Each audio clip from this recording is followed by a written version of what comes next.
Our story begins with the city of Mecca.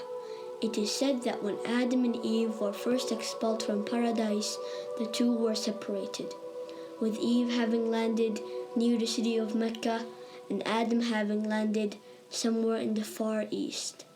After many years of searching for one another, Adam finally managed to make his way down through the Arabian Peninsula to Mecca. And it was at the top of Mount Arafat, just outside the city of Mecca, where the two were finally reunited. Mecca is also significant because it is considered the first place on earth that God Almighty was worshipped alone. And so, it was at that very spot that Abraham and his son Ishmael built the first house of worship for God. In honor of this, God Almighty had built in the heavens a similar structure for the angels, and it is said that every day 70,000 angels come to that building to perform their prayers and then leave, intending never to return again.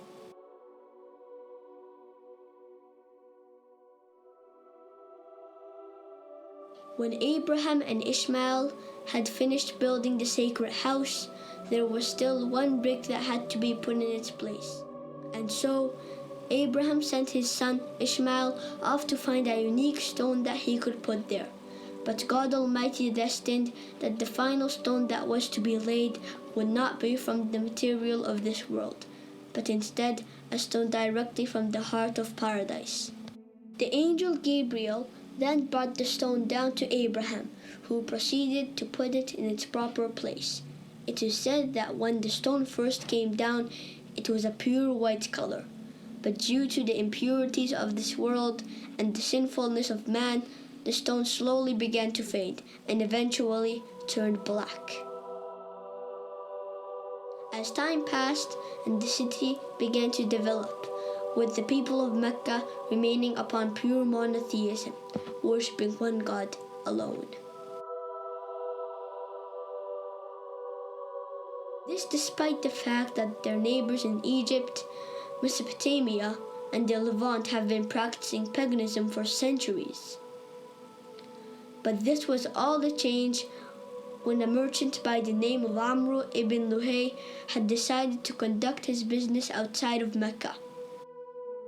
Amr then proceeded to journey northwards until he reached the lands of Levant.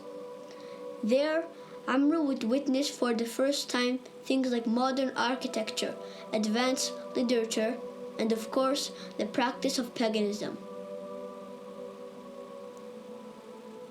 Amr was so impressed by all that he had seen that before leaving, he asked if he could take one of the idols back home with him.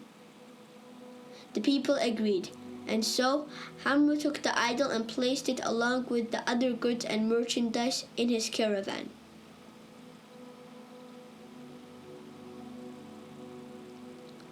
He then set out southwards, back towards the city of Mecca. When Amr arrived back home, he immediately took the idol and placed it right in front of the sacred house. He then proceeded to tell the people that this was now going to be the god that they worship. Sadly, this concept faced little, if no resistance. And as time passed, the people began to worship more and more different idols, until it is said that by the end of the 6th century, there were over 360 different idols surrounding the sacred house in Mecca. As the years passed and paganism became more prominent throughout the world, the people who still practiced monotheism knew that the coming of a new prophet was close at hand. And so, either through deductive reasoning or through interpretation of their holy texts, many had concluded that the Arabian Peninsula was the most probable place God would send his new prophet. For at the time, the Roman Empire and the Persian Empire had extremely repressive governments and were hostile towards any type of rebellion, be it ideologically or politically.